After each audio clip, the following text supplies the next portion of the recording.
Hi friends, இது PR walks and tax நம்ம YouTube channel. நம்ம சேனல்லேருந்து போடக்கூடிய எல்லா நாவல்கள், சிறுகதைகள் எல்லாம் நீங்கள் கேட்கணும் அப்படின்னா சப்ஸ்கிரைப் பண்ணிடுங்க. அப்போ தான் நம்ம சேனல் வீடியோக்கள் நோட்டிஃபிகேஷன் உங்களுக்கு வந்துடும்.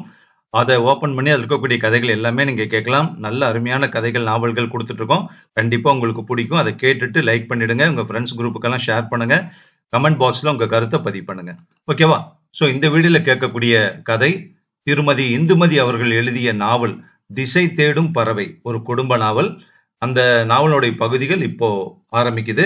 கேட்கலாமா?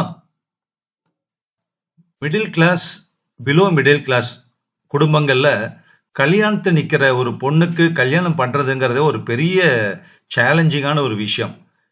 எப்படியோ அந்த பொண்ணை நல்ல இடத்துல அவ வாழ்க்கை நல்லா இருக்கிறதுக்காக நல்ல மாப்பிள்ளையா நல்ல குடும்பமா பார்த்து கல்யாணம் பண்ணி கொடுக்கணுங்கிறது ஒரு பெரிய டாஸ்க்.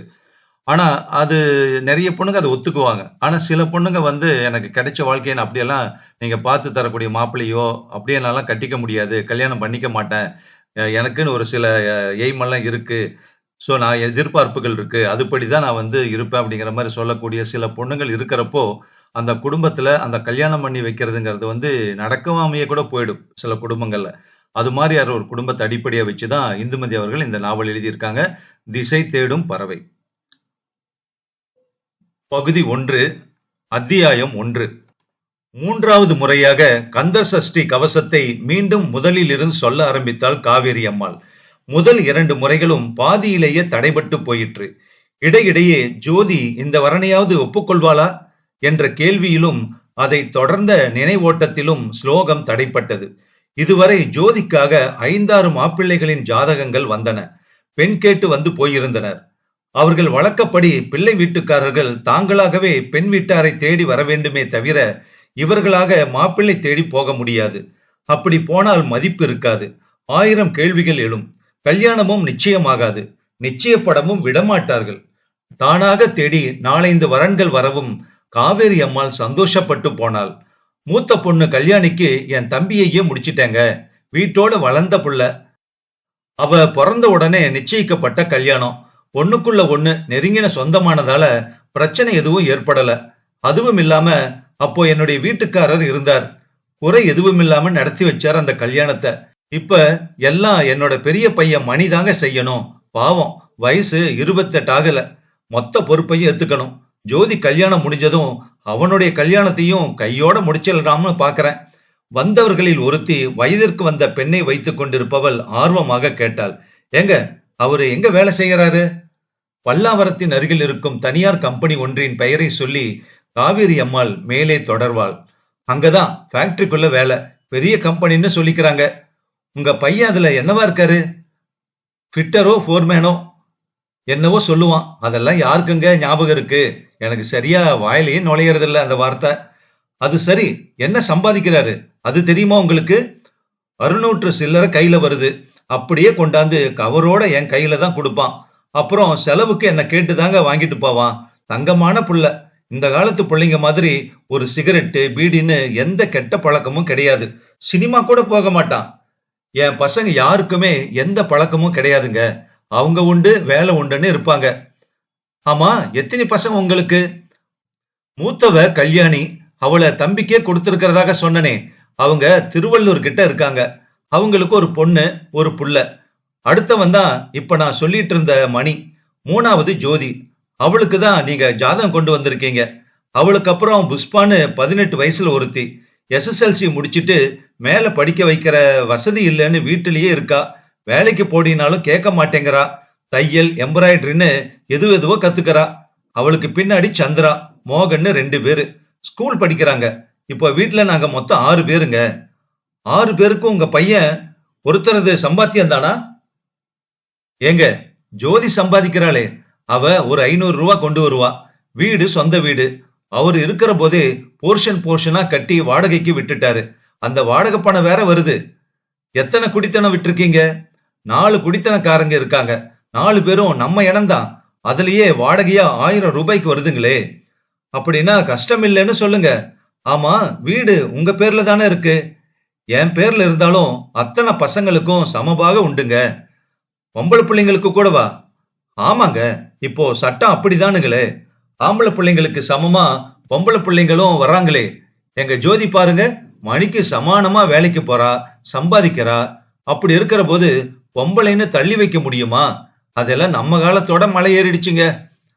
அது சரி என்று பிள்ளையை பெற்றவளுடன் வந்தவள் தன் பெண்ணை தள்ளிவிட வழி ஏதும் கிடைக்குமா என்ற ஆர்வத்தில், ஆனாலும் அதை வெளிக்காட்டாத உள்ளடங்கிய சாமர்த்தியத்துடன் கேட்பாள். ஏங்க, பிள்ளைக்கு சேர்த்தே கல்யாணத்துல முடிச்சிட போறீங்களா? ஆஹா, இல்லைங்க. இப்போ பொண்ணுக்கு செஞ்சுட்டு அடுத்த வருஷம்தான் அவனுக்கு செய்யணும். ஏன் கேக்குறீங்க? இல்ல, எனக்கு ஒரு பொண்ணு இருக்கா, அதான். அப்படிங்களா? ஆனா அவனுக்கு என்னோட அண்ணன் பொண்ணு ஒருத்தி இருக்கா, 10வது படிச்சிருக்கா. அவளையே முடிச்சிடலாம்னு இருக்காங்களே. அப்படியா என்று முகம் மாறச் சொன்னவள் உடன் வந்தவளிடம், என்னங்க, போலாங்களா என்று அங்கே அதற்கு மேல் உட்கார்ந்திருப்பது வீண் என்பதாக உணர்ந்து கேட்க, தன் பையனின் ஜாதகத்தை கொடுக்க வந்த அந்த அம்மாள் தரையில் கையை ஊன்றி ஸ்தூல சரீரத்தை தாங்கி எழுந்து நின்றாள். அப்போ நான் வரட்டுங்களா? நீங்க பொருத்தம் பார்த்து சொன்னீங்கன்னா நாங்க பொண்ணு பார்க்க வரோம். எல்லாம் ஒத்து போனா இந்த தை மாசத்துல கல்யாணத்தை முடிச்சிடலாம். ஆமா, உங்க வீட்டுக்காரரு என்னவா இருந்தாருன்னு சொல்லவே இல்லீங்களே. அவரு எவர்சில்வர் கம்பெனில இருந்தாருங்க. இப்போ 2 வருஷத்துக்கு முன்னாலதான் கம்பெனியில இருந்து வந்து மார்வழின்னு படுத்தவரு எழுந்திருக்கவே இல்லைங்க. அவரு இருந்திருந்தாருன்னா எனக்கு எந்த கவலையும் இருந்திருக்காது. ஒரு அதட்டு போட்டு பிள்ளைங்களை கல்யாணத்துக்கு சம்மதிக்க வச்சிருப்பாரு. இப்போ அவங்க சம்மதத்துக்கு ஏத்த மாதிரி நான் தலையாட்ட வேண்டியதாக இருக்கு. ஆமா என்று தலையாட்டி விட்டு வந்தவர்கள் கிளம்பி போக, காவிரி அம்மாளை கவலை ஆட்கொள்ள தொடங்கிவிட்டது. கணவர் போன பின்னர் அவளுக்கு கவலையும் பொறுப்பும் அதிகம்தான். முன்பாவது வீட்டு பிரச்சனைகள் வெறும் முணுமுணுப்பாகத்தான் இருக்கும். மணிக்கும் ஜோதிக்கும் அடிக்கடி உரசல்கள் ஏற்படும். குமாரசாமி ஒரு அதட்டல் போட்டாரானால் சட்டென்று அனைத்தும் அடங்கி போகும். என்னடா அங்க சத்தம்? டேய் மணி, ஏண்டா குரல் உறக்க வருது? ஒண்ணுமில்லப்பா என்று குரல் கொடுப்பான் அவன். ஒண்ணுமில்லாததுக்கா அத்தனை சத்தம் கேட்டுச்சு? இல்லப்பா, நான் குளிக்கிறதுக்கு தண்ணி அடிச்சு வச்சிருந்தா ஜோதி குடுகுடுன்னு உள்ள ஓடி போய் மொண்டு கொட்டி குளிச்சுட்டு வந்துட்டாப்பா. அப்படியா? ஏய் ஜோதி, வா இப்படி. அவசர அவசரமாக புடவையை சுற்றி கொண்டு அப்பாவின் எதிரில் வந்து தலைகுனிந்து நிற்பாள் அவள். ஏய், அண்ணன் அடிச்சு வச்சிருந்த தண்ணியை கொட்டி குளிச்சுட்டு வந்துட்டியா? வந்துப்பா, இன்னைக்கு ஸ்கூலுக்கு கொஞ்சம் சீக்கிரமா போகணும், அதனால தண்ணி அடிக்க நேரம் இல்லைன்னு குளிச்சேன்பா. நேரம் இல்லைன்னா அவன் அடிச்சு வச்ச தண்ணி எடுத்துக்கிறதா? கொஞ்சம் முன்னால எழுந்து தண்ணி அடிச்சு வச்சுக்கணும். ராத்திரி முழுசும் நோட்ஸ் திருத்தினதுல அசந்து தூங்கி போயிட்டேன்பா. அதனாலதான் பொம்பளைங்க வேலைக்கு போக கூடாதுங்கிறது, வீட்டு வேலையோடு நிக்கணுங்கிறது. இல்லாட்டி போனா தன்னோட வேலையை கூட தானே செய்துக்க முடியாது. இல்லப்பா, இப்பவே ஒரு வாளி அடிச்சு கொடுத்துறேன், சரியா? போ, போய் செய். நேரமாவதை உணர்ந்து கடிகாரத்தை பார்த்து புஷ்பாவிடம் ரகசியமாக கெஞ்சுவாள். ஸ்கூலுக்கு நேரம் ஆயிடுச்சு, கொஞ்சம் தண்ணி அடிச்சு கொடுடி. பெரிய மகாராணி, உனக்கு நான் வேலைக்காரியா? எல்லாம் நீ அடிச்சுக்கோ போ. ஏய், ஒரு நாள் இன்னைக்கு நேரம் ஆயிடுச்சுன்னு தானே கேக்குறேன். என்ன நேரம் ஆயிடுச்சு? மணி 8 தானே ஆகுது, நீயே போய் அடிச்சுக்க. ஏய் பிளீஸ் டி, நீ வீட்டுல தானே இருக்க, இந்த உதவி கூட. வீட்டுல இருக்கேன்னா உனக்கு அத்தனை அலட்சியமா? வெளியே போய் சம்பாதிக்கிறதால நீ ஒஸ்தி ஆயிடுவியா? என்ன நினைச்சு பேசுற நீ? இப்படி சின்னதாக ஆரம்பித்து புகைந்து பெரிதாக வளர வேண்டிய சண்டைகள் எல்லாம் குமாரசாமி இல்லாததால் பெரிதாகவே தொடங்குகின்றன. வாய்ச்சண்டை முற்றி கைகலப்பில் முடிகிறது. அப்பா போன பின் மணி தனக்கு பெரிதாக பதவி கிடைத்து விட்டதாக நினைத்து அதிகம் அலட்டிக் கொள்கிறான். தங்கைகளை அதட்டுகிறான். அளவிற்கு அதிகமாக அதிகாரம் பண்ணுகிறான். சில சமயங்களில் கை நீட்டி அடிக்கவும் செய்கிறான். எனக்கு கீழே தான் நீங்க எல்லோரும் நிக்கிறீங்கிறத ஞாபகம் வச்சுக்கோங்க. நான் தான் உங்க அத்தனை பேரையும் காப்பாத்தணும், எல்லாம் மறந்துடாதீங்க. நீ என்னடா காப்பாத்துறது என்று பாய்வாள் ஜோதி. எங்களை காப்பாத்திக்க எங்களுக்கு தெரியாதா? என் சம்பளம் இல்லையா என்ன? சம்பளம் இருக்கலாம், ஆனா நான் முன்னாடி நின்னு தானே உனக்கு கல்யாணம் செஞ்சு தரணும். நான் இல்லைன்னா உனக்கு கல்யாணம் நடந்துருமா? போடா என்று அலட்சியமாக சூழ் கொட்டுவாள் ஜோதி. அப்படிப்பட்ட கல்யாணமே எனக்கு வேணாம். உன்னோட தயவு இல்லாம என்னை யாரு கல்யாணம் செஞ்சுக்கிறாங்களோ அப்போ நான் செஞ்சுக்கிறேன். அப்படின்னா உனக்கு கல்யாணம் ஆகாது, ஔவையார் மாதிரி நிக்க வேண்டியதான். டேய் டேய் என்று பதறுவாள் காவேரி அம்மாள். மனம் கலங்கி துடிக்கும். என்ன பேச்சுரா பேசுற? அவ அப்படி நின்னா உனக்கு சந்தோஷமாடா? பின்ன அவ மட்டும் என்ன எடுத்தெறிஞ்சு பேசலாமாமா? அண்ணங்கிற மரியாதை கொஞ்சமாவது இருக்கா அவளுக்கு? ஏய் ஜோதி, பொம்பளை பொண்ணா லட்சணமா இருக்க மாட்ட? அண்ணனை எதிர்த்து என்ன பேச்சு உனக்கு? போமா, பொம்பளை பொம்பளைன்னு இப்படி அடக்கி அடக்கி வச்சுதான் நம்ம வர்க்கமே தலை குனிஞ்சு நிக்குது. இவனுடைய இந்த மிரட்டல் எல்லாம் எங்கிட்ட நடக்காது. நீ, புஷ்பா, தம்பி, தங்கை எல்லாம் வேணுமானா சலாம் போடுங்க. நான் என் சொந்த கால்ல நிக்கிறவ, சுய சம்பாத்தியம் உள்ளவ. நான் ஏன் அனாவசியமா அடங்கணும் சொல்லு. கேட்டுவிட்டு செருப்பை மாட்டிக்கொண்டு அவள் தரையை காலால் உதைத்து கொண்டு போவதை பார்த்து காவிரி அம்மாள் தனக்குள் முனகிக் கொள்வாள். வர வர பெத்த தாய்க்கே அடங்காம பேசுறவ அண்ணனுக்கு அடங்குவா? காவிரி அம்மாளுக்கு தன் நிலைமை மிக நன்றாக புரிந்தே இருந்தது. மணிதான் தற்போதைய கொழுக்கொம்பு என்பதை உணர்ந்திருந்தாள். அவனை விட்டால் ஜோதி, புஷ்பா, சந்திரா என்கிற கொடிகளை படரவிட முடியாது. மோகனை படிக்க வைக்க முடியாது. ஆண் பிள்ளையற்ற குடும்பத்திற்கு சரியான கௌரவம் ஏற்படாது என்பதை தெரிந்து நடந்தாள். மணியின் மனசு கோணாமல் நடக்க பழகி கொண்டவளுக்கு ஜோதியிடம் அழுத்தமான ஒரு கோபமும் லேசான வெறுப்பும் ஏற்பட்டு சில மாதங்கள் ஆகியிருந்தன.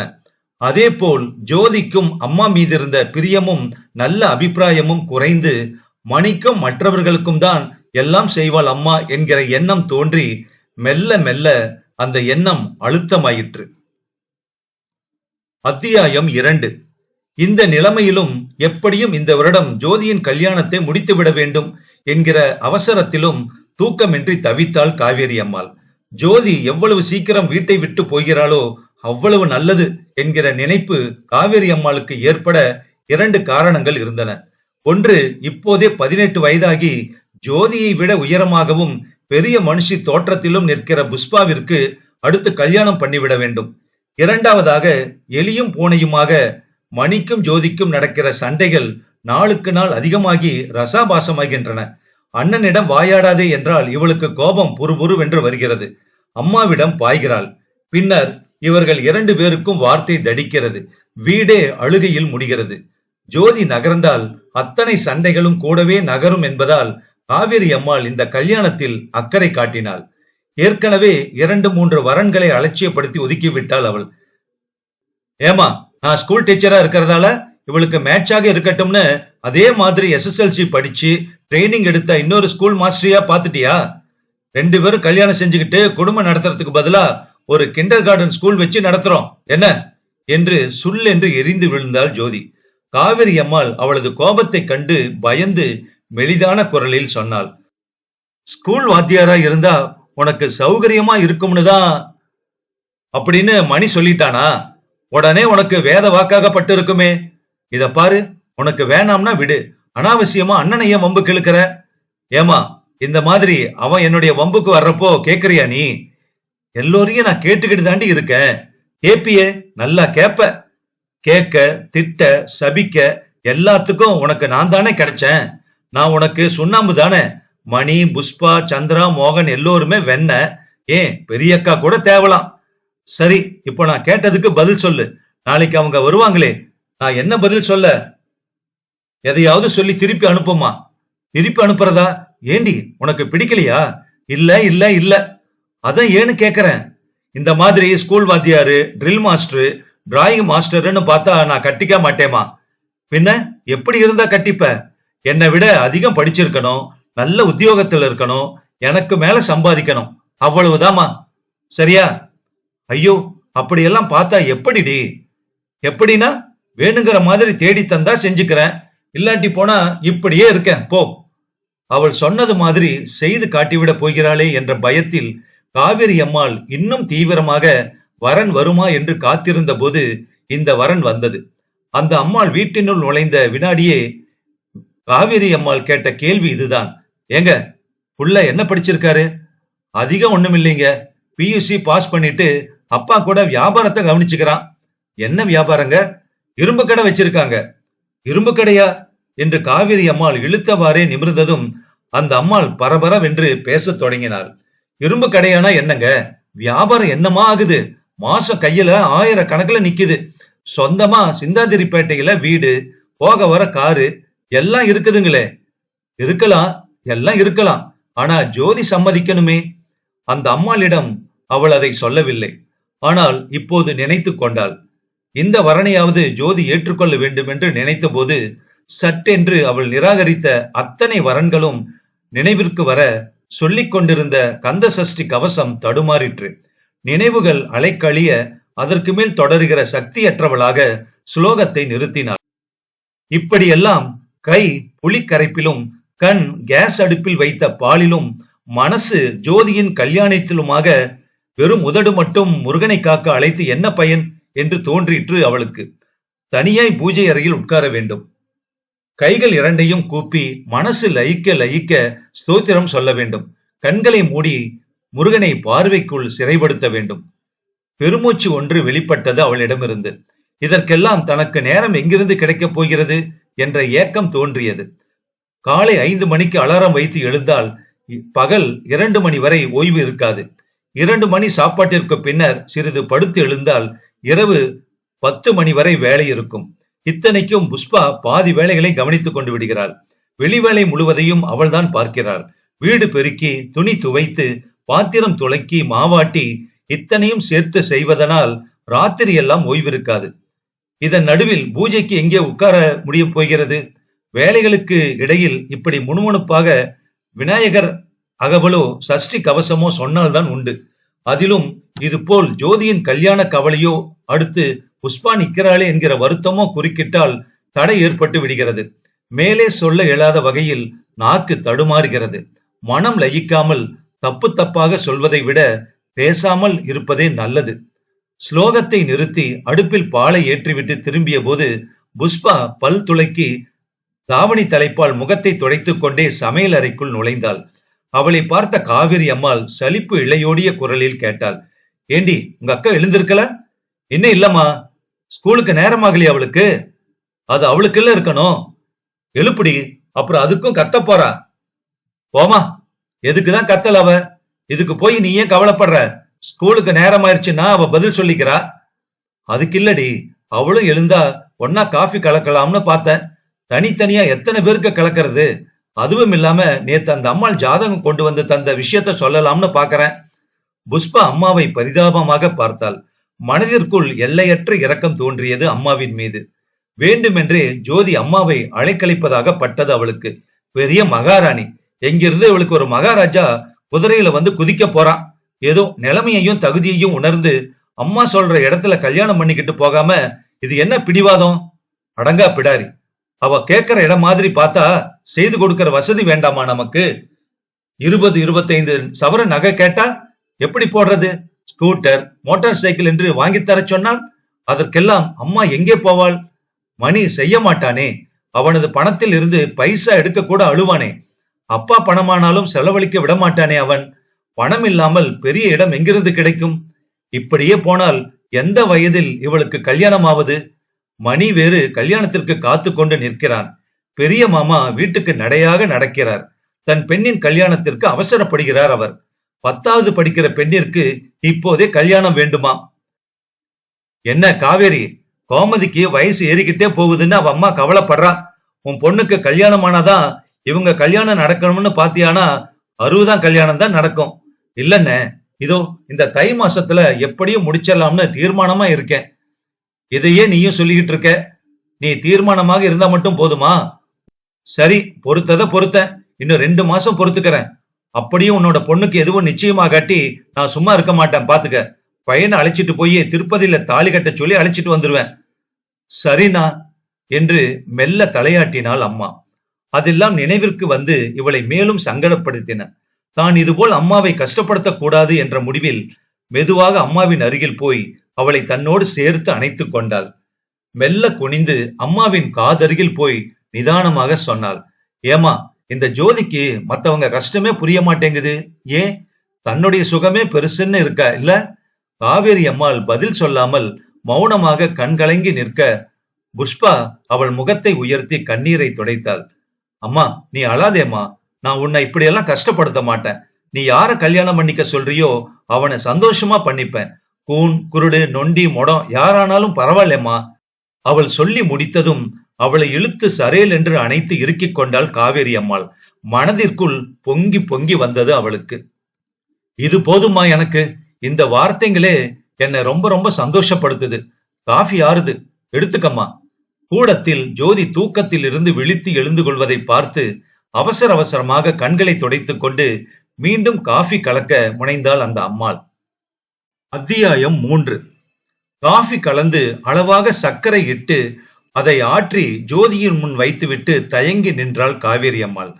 காஃபி குடித்து டபரா டம்ளரை கீழே வைத்துவிட்டு நிமிர்ந்த ஜோதி அம்மாவின் தயக்கத்தை பார்த்து கேட்டாள், என்னம்மா? ஒண்ணுமில்ல, நேத்து ஒரு வரன் வந்திருக்கு. ஜோதி ஒன்றும் சொல்லவில்லை. அம்மாவே பேசட்டும் என்று அவள் முகத்தை பார்த்தபடி மௌனமாக இருந்தாள். அதனால் காவேரி அம்மாளே தொடர்ந்து பேசினாள். யாரோ உன்னை பத்தி அவங்க கிட்ட சொன்னாங்களாம். பொண்ணு லட்சணமா இருக்கும்னு வந்தாங்க. ஜாதகம் தந்துட்டு போயிருக்காங்க. ஜாதகம் பொருத்தமா இருந்தா சொல்லி அனுப்பினா பொண்ணு பார்க்க வராங்களாம். அது சரிம்மா, படிப்பென்ன, வேலை என்னன்னு விசாரிச்சியா? படிப்பு பியூசின்னு சொன்னாங்க. சொந்தமா வியாபாரம் செய்யறானா. 1000 கணக்கில் வருதான். சிந்தாதிரிப்பேட்டையில வீடு காரு எல்லாம் இருக்கான். ஆமா, நான் வீட்டையும் காரையுமா கட்டிக்க போறேன். நகை பணம் எதுவும் கண்டிஷனா கேட்கல அவங்க. நாம போடுறத ஒப்புக்குவாங்க போல தெரியுது. அதுக்காக வெறும் பியூசி படிச்சவனை கட்டிக்க முடியுமானா? சுளீர் என்று கோபம் வந்தது காவேரி அம்மாளுக்கு. அத்தனை நாட்களாக கட்டி காத்த பொறுமையை கைவிட்டு விட்டு கேட்டாள், ஏண்டி படிப்பு போறல, வசந்த வேலை இல்ல, பார்க்க நல்லா இல்லைன்னு வர்ற வரனையெல்லாம் தட்டி கழிச்சா என்ன அர்த்தம்? என் இஷ்டப்படி வரனை பார்க்கணும்னு அர்த்தம். உன்னோட இஷ்டப்படி எல்லாம் பார்க்கிற சக்தி எங்களுக்கு இல்லடி. விரலுக்கு தகுந்த வீக்கம்தான் எங்களால வீங்க முடியும். நீ சொல்ற மாதிரி பெரிய பெரிய படிப்பும் ஆபீசர் வேலையுமாக பார்த்தா அதுக்கு தகுந்த எதிர்பார்ப்பு அவங்க கிட்டையும் இருக்கும்ல. அவங்களும் பொண்ணு நல்ல பணக்கார இடத்துல இருந்து வரணும், வெள்ளை வெளியர்னு இருக்கணும்னு நினைப்பாங்கல்ல. சரி, நினைக்கட்டும். அப்படின்னா நான் கல்யாணமே இல்லாம இருக்கேன், இப்படியே வாழ்ந்துட்டு போறேன். நீ சொல்றது உனக்கே நியாயமா இருக்காடி ஜோதி? நீ ஒரே பொண்ணுதான்னா அப்படி இருக்கலாம். கடைசி பொண்ணுனாலும் கல்யாணம் வேண்டாம்னு நிக்கலாம். உனக்கு பின்னால உனக்கு மேல பெருசா வளர்ந்து நிக்கிற புஷ்பா, அடுத்து சந்திரா, இவங்க 2 பேரையும் நான் கட்டி கொடுக்க வேண்டாமா? சந்திரா சின்ன பொண்ணு, அவசரம் இல்லைனாலும் புஷ்பா இருக்காளே, அவ்வளவு அவசரம்னா இந்த வரனை அவளுக்கு முடியே. அக்கா இருக்க தங்கைக்கு எப்படிடி முடிக்க முடியும்? வர்றவங்க ஏன் அக்காவுக்கு செய்யலன்னு கேட்க மாட்டாங்களா? கேட்டா அக்காவுக்கு கல்யாணத்துல இஷ்டம் இல்ல, அவ செஞ்சுக்க மாட்டேன்றான்னு சொல்லிடு. என்னடி இது குதர்க்கவாதம் பேசிக்கிட்டு? குதர்க்கம் இல்லையம்மா, நிஜமா தான் சொல்றேன். ஏதோ கல்யாணம்னு பண்ணிக்கிட்டு என்னால வாழ முடியாது. நீயும் உன்னோட பாரம் குறைஞ்சா போதும்னு தள்ளி விட்டுடுவ. இந்த மாதிரி வாழ்க்கை எனக்கு தேவையில்லை. இனி எனக்காக நீ வரன் தேட வேண்டாம். நான் கல்யாணம் செஞ்சுக்க போறதே இல்ல. இது சத்தியமான பேச்சு. எனக்கு வேலை இருக்கு. வர்ற சம்பளம் என் ஒருத்திக்கு தாராளமா போதும். அதனால இப்படியே இருக்கிறதா முடிவு செஞ்சுட்டேன். அதனால என்னை விட்டுட்டு இனி நீ புஷ்பா கல்யாணத்தை முடிக்க பாரு. சொல்லிட்டேன், இனிமே என்ன தொந்தரவு செய்யாத என்றாள் பட்டென்று. சடார் என்று எழுந்து ஜோதி வெளியில் போக காவிரி அம்மாள் உட்கார்ந்து அழத் தொடங்க வாசலில் இருந்து மணியும் பின்பக்க குழாயடியில் இருந்து புஷ்பாவும் ஓடி வந்தார்கள். அம்மா அழுவதை பார்த்து பதறிப்போய் அருகில் உட்கார்ந்து அம்மாவின் தோளில் கை வைத்து ஆதரவாக கேட்டார்கள், ஏமா என்னாச்சு? எதுக்கு எப்படி அழற? இன்னும் என்ன ஆகணும்?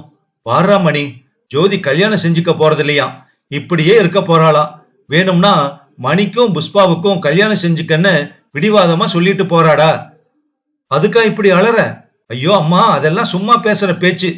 இப்படி பயமுறுத்தி பார்க்கலாம்னு நினைச்சிட்டு இருக்கா அவ என்றான் மணி. அதை கேட்டுக்கொண்டே வந்த ஜோதியின் முகம் தணலாக சிவந்தது. வார்த்தைகள் காந்தலாக வெளிவந்தன. ஏய் மணி, என்னையும் உன்ன மாதிரியே நினைச்சுக்கிட்டு இருக்கியா? நீ தான் பயமுறுத்தலா பேசுவ.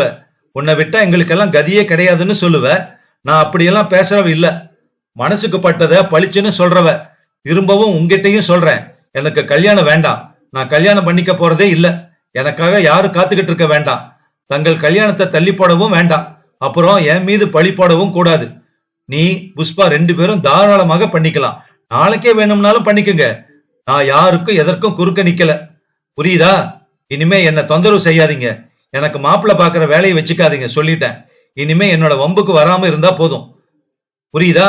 ஆளை விடுங்க, நான் வரேன். எனக்கு ஸ்கூலுக்கு நேரம் ஆயிடுச்சு என்று கூறிவிட்டு தடால் என்று கிளம்பினாள் அவள். சாப்பிடுறி, எதுவும் சாப்பிடாம போறியே? காவேரி அம்மாள் அத்தனை கலவரத்துக்கிடையிலும் கண்களை துடைத்துக் கொண்டு பரபரத்து எழுந்து கொள்ள ஜோதி நிற்காமல் பேசிக்கொண்டே போனாள். வேணா, நீ சாப்பிடு. உன் செல்ல பொண்ணுக்கும் பிள்ளைக்கும் போடு. என்னை பத்தி ஏன் அனாவசியமா கவலைப்படுற மாதிரி நடிக்கிற? பாரா எப்படி பேசிட்டு போறா பாரு என்று காவேரி அம்மாள் மீண்டும் கண் கலங்க மணி அழுத்தமான குரலில் சொன்னான். போனா போகட்டுமா, விடு. அவதான் சொல்லிட்டால. இனிமே அவளுடைய கல்யாணத்தை பத்தி மறந்துட்டு வந்த வரனை புஷ்பாவுக்கு பேசி நிச்சயம் பண்ணிடு. புஷ்பா கல்யாணம் முடிஞ்ச கையோட மாமா கிட்ட பேசி என் கல்யாணத்துக்கு தேதி குறிச்சிரு. அப்படின்னா ஜோதியோட கதி? கதி என்னம்மா கதி? அவ அவ்வளவு திமிரா பேசுறா, தைரியமா சொல்றா, சுயமா நிக்கிறா, சொந்தமா சம்பாதிக்கிறா. இப்போ சம்பளம் வேற ஏற போகுது அவளுக்கு. அவளுக்கு போய் கதி என்ன கதி? கல்யாணம் வேணாம்னு பிடிவாதம் பிடிக்கிறவளை கட்டாயப்படுத்த முடியுமா என்ன? அவ இஷ்டப்படி விடுறத தவிர வேற என்ன வழி இருக்கு? ஏமா, அவளுக்காக நாங்க இப்படியே நிக்க முடியுமா? கல்யாணம் வேணாம்னு இருக்க முடியுமா என்ன? என்ன செய்யலாம் நீயே சொல்லுமா என்றான் முடிவாக. அது இல்ல மணி, அக்காவை விட்டுட்டு தங்கைக்கு கல்யாணம் முடிக்கிறது நம்ம குடும்பத்து பழக்கம் இல்லையே. ஏமா, பொண்ண வேலைக்கு அனுப்புறது நம்ம குடும்பத்து பழக்கமா? அவ அண்ணனையும் பெத்த அம்மாவையும் எதிர்த்து பேசுறது நம்ம குடும்பத்து பழக்கமா? இப்படிதான் மாப்பிள்ள வேணும்னு கண்டிஷன் போடுறது குடும்ப பழக்கமா என்ன? எது குடும்பத்து பழக்கம் சொல்லுமா? காவேரி அம்மாள் பதில் சொல்ல வகையற்று ஒரு வினாடி பேசாமல் நின்று பின்னர் தளைந்த குரலில் பேசினாள். இல்ல மணி, கடைசி வரைக்கும் இதே மாதிரி ஒண்டிக்கட்டையாவே நின்னுட போறாளேன்னு எனக்கு கவலையா இருக்குப்பா. அந்த கவலை அவளுக்கு தாம இருக்கணும். சரி, அவளுக்கு இல்ல, அதுக்காக நான் கவலைப்படாம இருக்க முடியுமா? எனக்கு 5 விரலும் ஒண்ணுதானேப்பா. அந்த பேச்சில் சலித்து போனான் மணி. சுல் என்று கோபம் வர அம்மாவை பார்த்தான். யாருமா இல்லைன்னாங்க? அதுக்காக இப்போ எங்களை என்ன செய்ய சொல்ற சொல்லு. ஒண்ணுமில்லப்பா, யாரு என்ன செய்ய முடியும்? அவங்களுக்கு எழுதின தலைவிதிய யாரு மாத்த முடியும்? சாமி மேல பாரத்தை போட்டுட்டு இன்னைக்கு அந்த அம்மா வந்தாங்கன்னா விஷயத்த சொல்றேன். ஜோதிக்கு பதில் புஷ்பாவுக்கு பார்க்கலாமான்னு கேக்குறேன். சரின்னு சொன்னாங்கன்னா ஐயர்கிட்ட ஜாதகங்களை காட்டுறேன். பொருத்தமா இருக்கும்னு சொன்னார்னா அதையே பேசி முடிச்சிருவோம். என்ன? சரிமா. யாருமே எதிர்பார்க்காத வகையில் மடமடவென்று வேலைகள் நடந்தன. அந்த இடமே புஷ்பாவிற்கு நிச்சயமாயிற்று. மாப்பிள்ளை தங்கதுரை சற்று கருப்பு. புஷ்பாவோடு நிற்க வைத்தால் உயரம் கூட குறைச்சலாக தெரியும். அத்தனை லட்சணமான முகம் என்றும் சொல்ல முடியாது. ஆனாலும் புஷ்பா ஒன்றும் சொல்லவில்லை. அவர்கள் பெண் பார்த்து விட்டு போய் சம்மதம் தெரிவித்ததும் காவேரி அம்மாள் அவளை தனியாக அழைத்து போய் கேட்டாள். ஏமா, உனக்கு பிள்ளைய பிடிச்சிருக்கா? புஷ்பா பதில் சொல்லாமல் தலை குனிந்து நிற்க மீண்டும் அந்த அம்மாளை கேட்டாள். என்னம்மா, தயங்காம சொல்லு. இந்த இடம் பிடிக்காட்டி போனா? சட்டென்று இடைமறித்தாள் புஷ்பா. அதில்லம்மா, பேசாம இருந்தா பிடிக்கலன்னா அர்த்தம்? நான் தான் முன்னாலேயே சொன்னனே, எந்த இடமானாலும் எனக்கு சரி, எப்படிப்பட்ட மாப்பிள்ளையானாலும் கட்டிக்கிறேன்னு. இவருக்கு என்ன குறைச்சல்? ரொம்ப கருப்பா இருக்காருன்னு வேணாம்னு சொல்ல முடியும். அப்படி பார்த்தா அப்பா கூட கருப்பு தானேம்மா. நீ கட்டிக்கல, சந்தோஷமா இல்ல? சந்தோஷங்கிறது நிறத்துல இல்லம்மா, மனசுல இருக்கு. நான் தயங்கினதுக்கு காரணம் அதெல்லாம் இல்லம்மா, அக்காவை பத்தி தான். யாரு? பெரியக்காவா? ஆஹா, அவளுக்கு என்னம்மா குறைச்சல்? நல்லா தானே இருக்கா. ஜோதி அக்காவா சொல்றேன். பின்னால தனக்கு பார்த்த இடம் நான் கட்டிக்கிட்டதா அவ வருத்தப்படக்கூடாது பாரு, அதாமா சொன்னேன். இத பாரு புஷ்பா, இந்த விஷயத்துல என்னை விட வேற யாருக்கும் அதிக வருத்தம் இருக்க முடியாது. நானே என்னோட மனசை தேத்திக்கிட்டு வேலை பாக்குறேன். உனக்குன்னு பார்த்த மாப்பிளைய வேற யாரும் கட்டிக்கிட்டு போயிட முடியாது. அவங்களுக்குன்னு விதிச்சதுதான் நடக்கும். அன்னைக்கு பேசினதோட நான் ஜோதியை அப்படியே விட்டுட்டேன்னு நினைக்கிற. இதோடு 100 தரம் கேட்டு பார்த்தாச்சு, எத்தனையோ புத்திமதி சொல்லியாச்சு. ஆனா அவ கேட்கலன்னா என்னால மட்டும் என்ன செய்ய முடியும்? அதனால இதையெல்லாம் மறந்துட்டு நீ சந்தோஷமா கல்யாணம் கட்டிக்கிட்டு போகணும். அவளுக்காக வருத்தப்பட்டு நீ உன்னுடைய வாழ்க்கைய பாழாக்கிக்க கூடாதுல்ல? இல்லம்மா, அப்படின்னா அண்ணங்கிட்ட நிச்சயம் பண்ணிட சொல்லட்டுமா? சரிம்மா. அடுத்த மாசம் 27ஆம் தேதி நாள் குறிக்கலாமான்னு அவங்க கேட்டாங்க. உனக்கு எந்த அசௌகரியம் இல்லையே? இல்லம்மா. குறிச்சிட சொல்லலாம்ல? காவேரி அம்மாள் சந்தோஷமாக நகர புஷ்பா எழுந்து உள்ளே போனாள். பகுதி 2 மற்றும் இறுதி பகுதி. அத்தியாயம் 4. புஷ்பாவின் கல்யாணத்திற்கு வந்த ஒருவர் விடாமல் ஜோதியிடம் சென்று துக்கம் மாதிரி விசாரித்து விட்டு போனார்கள். சிலர் உரிமை எடுத்துக்கொண்டு புத்தி கூட சொன்னார்கள். கல்யாணம் வேணாம்னு சொல்லிட்டியாமே, என்ன பைத்தியக்காரத்தனம் இது? இப்படி கூட யாரும் சொல்லுவாங்களா? உன் தங்கச்சியை பாரு, புத்திசாலித்தனமா உனக்கு வந்த இடத்த தட்டி பறிச்சுக்கிட்டா. காலம் முழுசும் உங்க அண்ணன் உன்னை வச்சு காப்பாத்துவான்னா நினைச்சிட்டு இருக்க? பொடி பைத்தியம். அண்ணன் எதுக்கு மாமி என்ன காப்பாத்தணும்? நானே என்ன காப்பாத்திக்கிறேனே. இப்போ இளம் வயசு. என்ன வயசாவது உனக்கு? 26 7? இன்னும் 4-5 வருஷம் போனா நீ ஏன் உன்னோட முடிவுக்கு வருத்தப்பட போற? இந்த மாதிரி பேசினவங்களை எத்தனை பேரை நான் பார்த்திருக்கேன். பேசாம உங்க அம்மா கிட்ட சொல்லி கல்யாணம் பண்ணிக்க. இல்லாட்டி போனா பின்னாலே நீ ரொம்ப கஷ்டப்படுவடி. இப்பவே நீ செஞ்சது சரியில்லை ஜோதி. அக்கா இருக்க தங்கச்சியை கட்டி கொடுத்தது ரொம்ப தப்பு. உங்க அம்மாவுக்கு இப்படி செய்ய எப்படிதான் மனசு வந்துச்சோ தெரியல. என் பொண்ணுன்னா நான் செய்திருக்கவே மாட்டேன். இனிமேல வரம் தேடுறதுன்னா கூட கஷ்டம்தான். யாரும் சுலபமா வரமாட்டாங்க. தங்கச்சிக்கு கல்யாணம் ஆயிடுச்சா, ஏன் அக்காளுக்கு ஆகலன்னு கேள்வி மேல கேள்வி கேட்பாங்க. எல்லாவித சந்தேகமும் படுவாங்க. எல்லாம் தெரிஞ்சும் உங்க அம்மா இப்படி செய்துட்டாளே. இப்ப கூட பரவாயில்ல, இன்னும் குடிமொழிக்கு போகல. இந்த கல்யாணம் முடிஞ்ச சூட்டோடு சூட்டாக உன்னோட கல்யாணத்தையும் முடிச்சிட சொல்லு. என்ன என்ன ஜோதி, நான் சொல்றது புரியுதா? ஜோதி பதில் சொல்லாமல் மௌனமாக இருந்தாலே தவிர உள்ளுக்குள் லேசாய் கலக்கம் ஏற்பட்டது. முதல் முறையாக தான் செய்தது தப்போ என்கிற எண்ணம் வந்தது அவளுக்கு. கல்யாணத்திற்கு வந்திருந்த இத்தனை பேர் பார்வைகளும் ஒரு மாதிரி தன் மேல் பதிந்தது நினைவுக்கு வந்தது. ரகசியமாக அவர்களுக்குள்ளேயே பேசிக் கொண்டது ஞாபகத்தில் பதிந்தது. இவ பொண்ணுக்கு அக்காலாம், இன்னும் கல்யாணம் ஆகலன்னாங்க. ஏ சித்தி, என்ன விஷயமா? யாரு கண்டாங்க? இந்த குப்பையெல்லாம் கிளறுனா என்ன வருமோ தெரியல. இல்லீங்க, அது டீச்சரை வேலை பார்க்கிற இடத்துல ஹெட்மாஸ்டர் ஒருத்தர் இருக்காராம். அவரு கூட தொடர்பு வச்சிட்டு இருக்கான். அட கன்றாவியே, அதான் கல்யாணம் வேணான்னு சொல்லிட்டாளா? இவற்றில் ஓரளவு ஜோதியின் காதுகளையும் எட்டின. அடி பாவிகளா என்று குமுறிக் கொண்டிருந்த போதுதான் மாமியும் பெரியம்மாவும் தைரியமாக அருகில் வந்து புத்தி சொல்லிவிட்டு போக மெதுவாக யோசிக்க ஆரம்பித்தாள் அவள். அதற்கு மேல் கல்யாண சத்திரத்தில் இருக்க பிடிக்காதவளாக மெல்ல நழுவி வீட்டுக்கு வந்தாள். யாருமற்ற வீட்டில் தனியாக படுத்துக்கொண்டு யோசித்த போது சற்றே பயம் ஏற்பட்டது அவளுக்கு. தான் கல்யாணம் செய்து கொள்ளாமல் தங்கையை செய்து கொள்ள சொன்ன காரணத்தினாலேயே தன் நடத்தையில் களங்கம் கற்பித்து இல்லாத பழியெல்லாம் சுமத்தி விடுவார்களோ என்று தோன்றியது. இதைத்தான் அம்மா அன்று திரும்ப திரும்ப தன்னை தனியாக அழைத்து போய் சொன்னாளா? எவ்வளவு தூரம் சொன்னாள் அம்மா, வேண்டாண்டி, கல்யாணம் பண்ணிக்க மாட்டேன்னு சொல்லாத. ஒரு பொண்ணு தனியா வாடுறது ரொம்ப கஷ்டம். என்னோட காலத்துக்கு அப்புறம் உனக்கு ஆதரவு இருக்காது. மணி உனக்காக ஒன்னும் செய்ய மாட்டான். இப்பவே உனக்கும் அவனுக்கும் கொஞ்சம் கூட ஒத்து போகல. அவனுக்குன்னு ஒருத்தி வந்துட்டா இன்னும் மாறி போயிடுவாண்டி. என்னதான் கோமதி அண்ணன் பொண்ணுனாலும் அப்படியே இருப்பாள்னு நினைக்காத. கல்யாணம் ஆகாம கூடவே வீட்டுல இருக்கிற நாத்திக்கு மதிப்பு கிடையாது. மதிப்பு கிடைக்கவே கிடைக்காது. கல்யாணியும் புஷ்பாவும் கௌரவமா வந்துட்டு போகும்போது நீ ஒதுங்கி நின்னா எனக்கு இன்னும் கஷ்டமா தாண்டி இருக்கும். அதுவும் இல்லாம உலகம் சும்மா இருக்காது. நீ கல்யாணம் வேணாம்னு நிக்கிறது புரியாம வீணாக உன் மேல கதை கட்டி விடுவாங்க. நீ நினைக்கிற மாதிரி வாழ்க்கை அத்தனை சுலபமானது இல்ல ஜோதி. அப்போது அவள் அம்மாவை பார்த்து ஏளனமாக சிரித்தாள். வெறுமனே பூச்சி காட்டுவதாக நினைத்தாள். எப்படியாவது தன்னை கல்யாணத்திற்கு சம்மதிக்க வைக்க பயமுறுத்தல் வார்த்தைகளை சொல்வதாக அலட்சியப்படுத்தினாள். ஆனால் இப்போதுதான் எல்லாம் தெரிந்தது. அவை பயமுறுத்தல் வார்த்தைகள் இல்லை என்பதை அவளால் உணர முடிந்தது. அனுபவம் அவளை பேச வைத்திருக்கிறது. அகம்பாவம் தன் கண்களை மறைத்திருக்கிறது என்பது புரிய மெல்ல அழத் தொடங்கினாள். அழுகை பெரிதாகி கேவலாக வெளிப்பட்டு சிறிது நேரத்திற்கு பின் அடங்க ஆரம்பித்த போது நிதானமாக சிந்திக்கும் சக்தி ஏற்பட்டது அவளுக்கு. இனி என்ன செய்வது?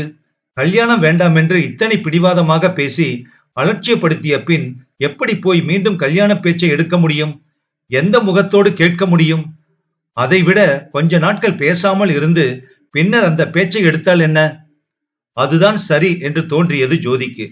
ஓரிரு மாதங்கள் தன் உணர்ச்சிகளை வெளிக்காட்டாமல் இருந்து பின்னர் மெல்ல அம்மாவிடம் சொல்ல வேண்டும். எப்படியும் மணியின் கல்யாணத்திற்கு முன் தன் கல்யாணத்தை நடத்தி கொண்டு விட வேண்டும் என்கிற திடமான முடிவில் அப்படியே தூங்கி போனாள் ஜோதி. ஆனால் ஜோதி நினைத்த மாதிரி புஷ்பாவின் கல்யாணம் முடிந்த உடனே அம்மா ஓடி வந்து அவள் கல்யாணத்தை பற்றின பேச்சு எதையும் எடுக்கவில்லை. கிட்டத்தட்ட 2 மாதங்கள் ஆகியும் ஜோதி என்கிற பெரிய பெண்ணிற்கு கல்யாணம் செய்ய வேண்டும் என்பதையே மறந்து போனவளாக நடந்து கொண்டாள் அம்மா. பெரியக்கா கல்யாணி தன் வீட்டுக்காரருடன் வருவதும் புஷ்பா கணவருடன் வருவதுமாக வீடு அமர்க்களப்பட்டது. இனிப்பும் தின்பண்டங்களுமாக நிறைந்து போயிற்று. சிரிப்பும் பேச்சுமாய் எதிரொலித்தது வீட்டில்.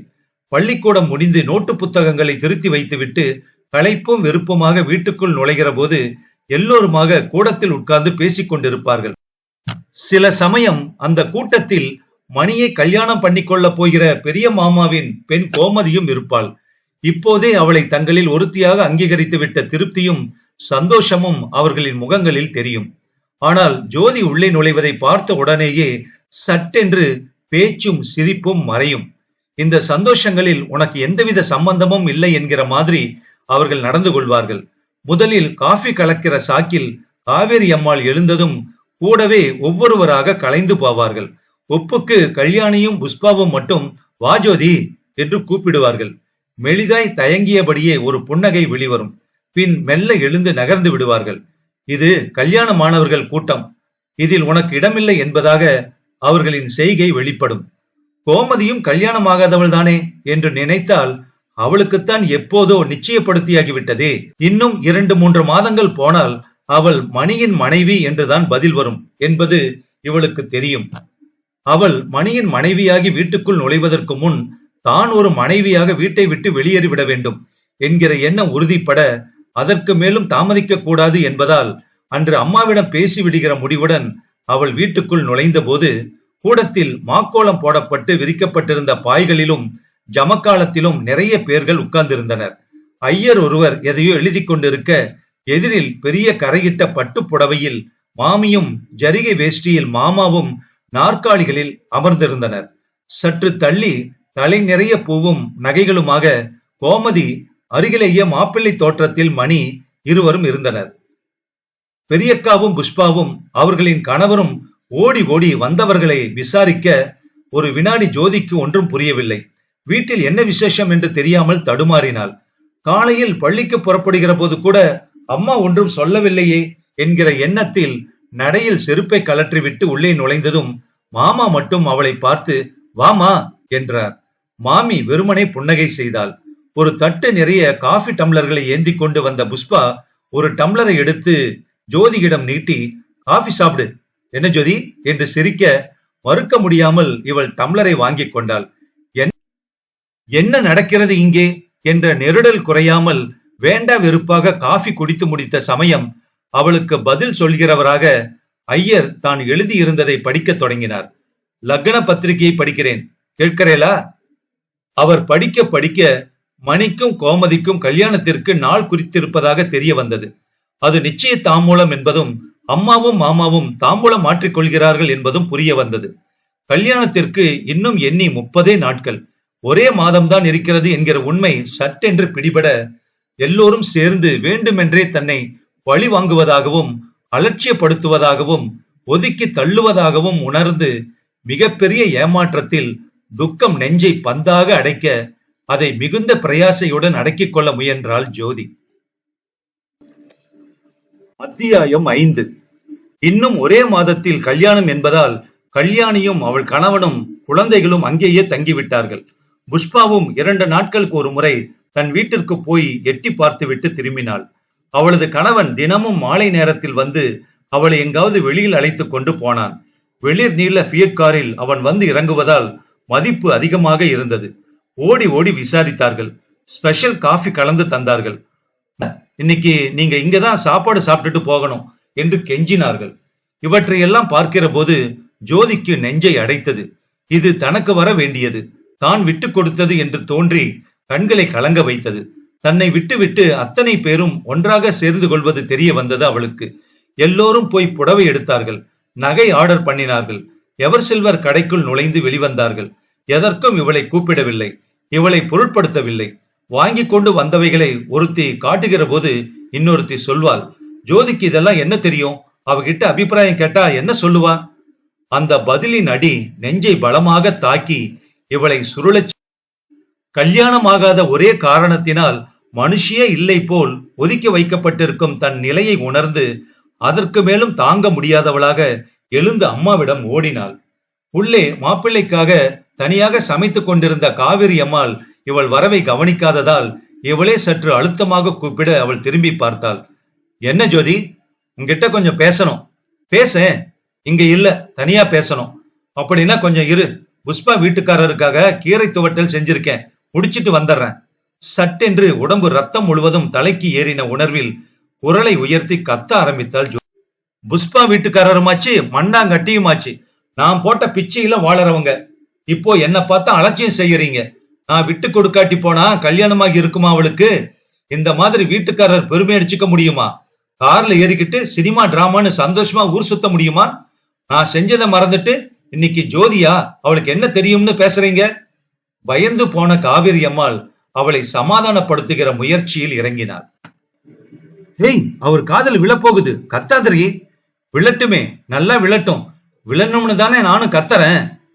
உனக்கு என்ன பைத்தியம் பிடிச்சிருச்சா ஜோதி? நீ தானே கல்யாணம் வேணாம்னு பிடிவாதம் பிடிச்ச. அப்பவே நான் எவ்வளவு தூரம் புத்தி சொன்னேன் உனக்கு, கேட்க மாட்டேன்னுட்ட. அதுக்கப்புறம் தானே நான் அவளுக்கு முடிச்சேன். அது சரி, நான் வேணாம்னு சொன்னது உனக்கு வசதியா போச்சு இல்ல? அயர்ந்து போய் காவேரி அம்மாள் அவளை பார்த்தாள். என்னடி இப்படி பேசுற? பின்ன வேற எப்படி பேசணும்னு எதிர்பார்க்கிற? ஏமா, நான் தான் ஏதோ கோபத்துல வேணாம்னு சொல்லிட்டா அப்படியே விட்டுடுறதா? உடனே மடமடன்னு பிள்ளைக்கு கல்யாணம் செஞ்சிடுறதா? அவனுக்கும் கல்யாணம் ஆயிடுச்சுன்னா அதுக்கப்புறம் என்ன யாரு கட்டிப்பாங்க? என்ன என்ன நீ கல்யாணம் பண்ணிக்கிறதாவ சொல்ற? ஆமா, நிஜமாவாடி? சத்தியமா? அதுவும் மணியோட கல்யாணத்துக்கு முன்னால மாப்பிள்ள பார்த்து என் கல்யாணத்தை முடிக்கணும்னு சொல்றேன். என்னது, அவனுடைய கல்யாணத்துக்கு முன்னாலியா? அது எப்படி முடியும்? அவன் கல்யாணத்துக்கு இன்னும் 1 மாசம் கூட இல்லையே. நீ என்ன செய்வியோ தெரியாது. என்னோட கல்யாணத்தை முடிச்சிட்டு அவனுக்கு செஞ்சு வை. அதை கேட்டுக்கொண்டே வந்த மணியின் முகம் சிவந்தது. உதடுகள் அசங்கி வார்த்தை உஷ்ணமாக வெளிவந்தது. இப்போ என் கல்யாணத்தை நிறுத்தணும்னு கங்கணம் கட்டிக்கிட்டு வந்து நிக்கிறியாடி? நான் ஒன்னும் உன்னோட கல்யாணத்தை நிறுத்தணும்னு வரல. அதுக்கு முன்னால எனக்கு செஞ்சு வைன்னு கேட்கதான் வந்தேன் என்றாள் ஜோதி. திடீர்னு இப்போ அதுக்கு என்ன அவசரம் வந்தது? ஜோதியை பார்த்து மணி கேட்டான். அப்புறம் எனக்கு கல்யாணமே ஆகாதுன்னு தோணுது எனக்கு. இப்பதான் அது புத்திக்கு எட்டிச்சோ? அம்மாவும் நானும் சொன்ன போது எட்டலையோ? ஆமா, இப்பதான் எட்டிச்சுன்னு வச்சுக்க. சரி, ரொம்ப சந்தோஷம். இப்போ நாங்க என்ன செய்யணும்னு சொல்ற? வேற ஒண்ணும் செய்ய வேண்டாம். என்னோட கல்யாணத்தை முடிச்சிட்டு நீ பண்ணிக்கன்னு சொல்றேன். அது நடக்காத காரியம். தாம்பூலம் மாத்தி நாள் குறிச்சு பத்திரிக்கை அச்சடிக்க கொடுத்தப்புறம் கல்யாணத்தை நிறுத்தினா எப்படி முடியும்? உன்னை யாரு கல்யாணத்தை நிறுத்த சொன்னது? அதுக்கு முன்னால எனக்கும் மாப்பிள்ள பார்த்து முடின்னு தானே கேக்குறேன். மாப்பிள்ள கடையில விக்கிறதாக நினைப்பா உனக்கு? வாங்கிக்கிட்டு வந்து பந்தல் உட்கார வச்சிட முடியுமா? அப்படி வாங்க முடியும்னா நான் ஏன் உங்ககிட்ட வந்து கேக்குறேன்? நானே வாங்கிக்கிட்டு வந்து முடிச்சுக்கிட மாட்டேனா? இந்த திமிரு தான் உன்னை இப்படி நிக்க வச்சிருக்கு. இத பாரு, இனிமேல் உன் கல்யாண விஷயத்துல நான் தலையிடவே மாட்டேன். இவ்வளவு பேசுற உனக்கு மாப்பிள்ளையா தேடிக்க தெரியாது? ஒரு மாப்பிள்ளை என்ன, 9 மாப்பிள்ளை தேடிப்பியே. அவன் முடிப்பதற்குள், டேய் என்னடா சொன்ன என்று யாரும் எதிர்பார்க்காத வகையில் அவன் கன்னத்தில் பலார் என்று ஒரு அறை அறைந்தாள் ஜோதி. அதில் ஒரு வினாடி ஆடிப்போய் நின்றாலும் மறு வினாடியே ஆக்ரோஷத்திலும் ஆத்திரத்திலும் தூண்டப்பட்ட மணி, என்னையா கை நீட்டி அடிக்கிற என்ற கத்தலுடன் அவள் தலைமுடியை பிடித்து இழுத்து முகத்திலும் முதுகிலும் அறைய ஆரம்பிக்க, காவேரி அம்மாளும் கல்யாணியும் புஷ்பாவும் புது மாப்பிள்ளையும் ஓடி வந்து தடுத்து ஜோதியை அவனது பிடியிலிருந்து அகற்றினர். அவள் அவமானத்தினாலும் இயலாமையினாலும் முகத்தை மூடிக்கொண்டு அழ, மணி இன்னமும் ஆவேசம் அடங்காதவனாக கத்தினான். கல்யாணமா கேக்குதும் மூஞ்சிக்கு? எவன் வந்து கட்டிப்பான்னு நினைக்கிற? வந்த வரணையெல்லாம் அகம்பாவத்திலையும் சம்பாதிக்க திமிரலையும் தட்டி கழிச்சுட்டு இப்ப வந்து நிக்கிறியா? இனிமே நான் முன்ன நின்னு உனக்கு கல்யாணம் செய்வேன்னு கனவு கூட காணாத. நான் செய்யாத வேலையை அம்மாவும் செய்ய மாட்டாங்க, அக்காவும் தங்கச்சியும் செய்ய முன் வர மாட்டாங்க. எப்படி நீ செஞ்சுக்கிறேன்னு நானும் பாத்துறேன். திமிரு கொண்டு ஓடி ஓடி வந்து அவன் பேச, டேய் நீ வாடா, வாங்கண்ணா நீங்க, மணி சும்மா வா என்று அம்மாவும் கல்யாணியும் புஷ்பாவும் கைகளை பிடித்து இழுத்ததற்கு அடங்காதவன், என்ன மச்சான் நீங்க வாங்க என்ற மாப்பிள்ளையின் குரலுக்கு கட்டுப்பட்டு முன்னறைக்கு போக, வீட்டின் அத்தனை சந்தோஷமும் அடங்கி வெறுமையான அமைதி ஆட்கொள்ள இரவு நீண்ட நேரம் வரை ஜோதியின் விசும்பல் சத்தம் மட்டும் தனியாக கேட்டுக்கொண்டே இருந்தது. அத்தியாயம் 6 மற்றும் இறுதி அத்தியாயம். அன்றைய நிகழ்ச்சிக்கு பின்னர் ஜோதி வீட்டில் யாருடனும் பேசுவதை தவிர்த்தாள். யார் முகத்தையும் ஏறிட்டு பார்ப்பதை தவிர்த்தாள். ஒரு முறை கல்யாணியின் கணவன் வந்திருந்த போது மட்டும் அவனிடம் அழுது கொண்டே கேட்டாள், நீங்க வெறும் அக்கால் வீட்டுக்காரராக மட்டும் இருந்திருந்தா உங்ககிட்ட கேட்க மாட்டேன். மாமாங்கிற முறையிலையும் எங்க வீட்டுல ஒருத்தரா வளர்ந்ததாலும் கேக்குறேன். என்னை இப்படி நிக்க வச்சுட்டு இவங்க அத்தனை பேரும் ஒன்னா சேர்ந்து மணியோட கல்யாணத்தை நடத்துறது சரியா மாமா? இவன் அவள் மீது பரிதாபப்படுவதை தவிர வேறு எதுவும் செய்யவும் வழியற்றவனாக நிதானமாக பேசினான். இதுக்கெல்லாம் காரணம் நீதானேம்மா, தப்பு உன் மேலதானே இருக்கு. இருக்கட்டும் மாமா, ஏதோ பிடிவாதத்துல கல்யாணம் வேணாம்னு வருத்துட்டேன். அது தப்புன்னு உணர்ந்து இப்பதான் செஞ்சு வைக்க சொல்றனே. இப்பதானேம்மா சொல்லி இருக்க, மணியோட கல்யாணம் முடிஞ்சுதானே உனக்கு பார்க்கணும். அவனுடைய கல்யாணமும் முடிஞ்சாச்சுன்னா எனக்கு எங்க இருந்து வரன் வரும் மாமா? அண்ணனுக்கும் தங்கைக்கும் கல்யாணம் ஆயிடுச்சே, இவளுக்கு ஏன் ஆகலன்னு சந்தேகப்பட்டு 1000 கேள்விகள் கேட்க மாட்டாங்களா மாமா? வாஸ்தவமா? இதையெல்லாம் நீ முன்னாடி இல்ல யோசனை செஞ்சிருக்கணும். கல்யாணத்துக்கு 10 நாள் கூட இல்ல. இப்போ இப்படி கேட்டா அது நல்லாவா இருக்கும்? பொறாமையாலையும் வயித்தெரிச்சல் காரணமாகவும் நீ கத்துறதா தான் எல்லோரும் நினைப்பாங்க. அந்த பேச்சில் இருந்த நிஜத்தை உணர்ந்து அவள் அமைதியாக தலைகுனிந்து நிற்க, அவனே அந்த பிரச்சனைக்கு தற்காலிகமாக முடிவு ஒன்று சொன்னான். கொஞ்சம் பொறுமையா இரு ஜோதி, இந்த கல்யாணம் முடியட்டும். மணிகிட்ட பேசி நானே மாப்பிள்ளை பார்க்க சொல்றேன். கூடிய சீக்கிரம் உன்னை கல்யாணத்தையும் நடத்தி வைக்க சொல்றேன். என்ன? சரி என்று தலையாட்டுவதை தவிர அந்த நேரத்திற்கு ஜோதிக்கு வேறு வழி ஒன்றும் இருக்கவில்லை. மணியின் கல்யாணத்திற்கு அவள் போகவில்லை. அதற்காக அந்த கல்யாணம் ஒன்றும் நின்று போய்விடவில்லை. பெரிய மாமா பணத்தை வாரி இறைத்து விமரிசையாக நடத்தி முடித்து விட்டார். கோமதியும் அவனும் கொடைக்கானல் ஹனிமூன் போய் திரும்பி வந்து கல்யாண சந்தடி அடங்கி 4 மாதங்களுக்கு மேலாக ஜோதியின் கல்யாண பேச்சை யாருமே எடுக்கவில்லை. கோமதி 2 மாதங்கள் முழுகாமல் இருக்கிற செய்தியில் வீடு மீண்டும் அமர்க்கலப்பட்டதை தவிர இவளுக்கு மாப்பிள்ளை தேட யாரும் முன்வரவில்லை. கல்யாணியின் கணவன் கூட வாக்களித்த மாதிரி ஒன்றும் செய்யவில்லை. மாறாக ஜோதி இல்லாத நேரத்தில் வீட்டுக்கு வந்து அவள் பள்ளிக்கூடம் விட்டு திரும்பும் முன் போய்விடுகிறான். அப்படியும் ஒரு நாள் தலைவலி என்று ஜோதி அரை நாள் லீவில் வீடு திரும்பின போது அவளிடம் மாட்டிக்கொள்ள, என்னம்மா செய்கிறது, வரன் எதுவும் வரமாட்டேனுதே, நாம தேடி போகவும் முடியாது, என்னை என்ன செய்ய சொல்ற என்று கையை விரித்துவிட அந்த நம்பிக்கையையும் இழந்து அவள் அம்மாவிடம் போய் நின்றாள். காவேரியும், முன்னையாவது 4 இடத்துல இருந்து ஜாதகம் வந்துச்சு, மனுஷங்க வந்தாங்க, இப்போ யாரு வராங்க ஜோதி? யாருமே பெண் கேட்க முன் வரலையேம்மா. நானாக தேடி போனாலும் ஒரு மாதிரி பாக்குறாங்களே. ஏங்க இத்தனை நாள் கல்யாணம் செய்யாம வச்சுக்கிட்டு இருந்தீங்க? தங்கச்சிக்கு ஆயிடுச்சு, அண்ணனும் கல்யாணம் கட்டிக்கிட்டான், இவளுக்கு மட்டும் ஏன் ஆகலன்னு கேள்வி மேல கேள்வியா கேக்குறாங்க. என்னவோ அப்ப அந்த பொண்ணு கல்யாணம் வேணாம்னு சொல்லிருச்சு அப்படின்னு சொன்னாலும் சந்தேகமாக பாக்குறாங்களேம்மா. மௌனமாய் வாய்மூடி திரும்பிய ஜோதி இன்னமும் 4-5 மாதங்கள் பார்த்துவிட்டு பின்னர் அம்மாவிடம் சொன்னாள். 2ஆம் தாரம்னாலும் பரவாயில்லைம்மா, எங்கேயாவது பாருமா. என்னது 2ஆம் தாரமாகவா என்று அதிர்ந்து போனாள் அம்மா. இப்படி எல்லோருக்கும் அலட்சியமாக நிக்கிறதுக்கு அது தேவலம்மா. தலை குனிந்து லேசாக கண்கலங்க நின்ற காவிரி அம்மாள், சரிமா, அப்படியாவது பார்க்கலாம் என்ற போது குரல் கரகரத்தது.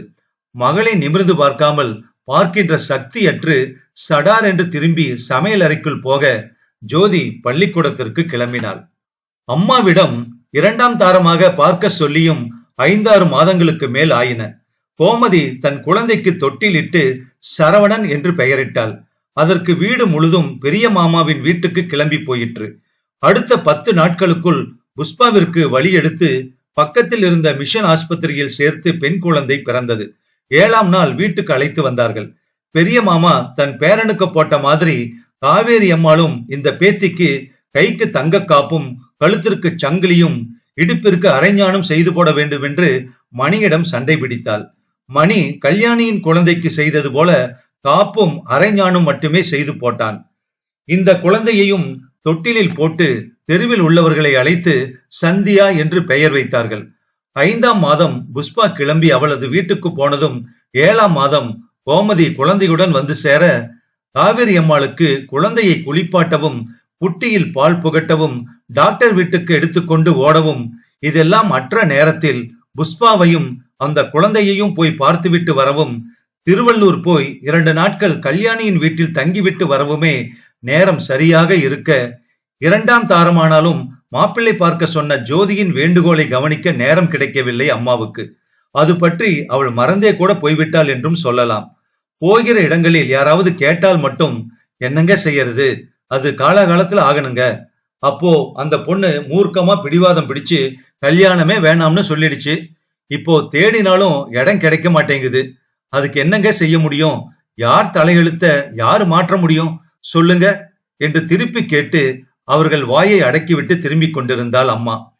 அம்மா வரன் தேடுவாளா, இல்லை உடன் வேலை செய்கிற பள்ளி ஆசிரியர்கள் பார்த்து தருவார்களா, அல்லது எங்காவது வானத்தில் இருந்து யாராவது ஒருவன் வந்து குதிக்க மாட்டானா என்கிற ஏக்கத்திலும் ஏமாற்றத்திலும் யாரிடமும் எதையும் வெளிப்படுத்த இயலாத சோகத்திலும் திசையை தவறவிட்ட பறவை மாதிரி உள்ளுக்குள்ளேயே அலைந்து உடல் இளைத்து முன்தலை முடிகள் நரைக்கத் தொடங்கி 28 வயதில் 38 முதுமையுடன் பள்ளிக்கூடம் போவதும் வீட்டுக்கு திரும்புவதுமாக என்றாவது ஒரு நாள் தனக்கும் கல்யாணம் ஆகும் என்கிற நம்பிக்கையை கைவிடாதவளாக இன்னமும் ஓர் எதிர்பார்ப்பில் காலத்தை தள்ளிக்கொண்டுதான் இருக்கிறாள் ஜோதி. திசை தேடும் பறவை நாவல் முற்றும்.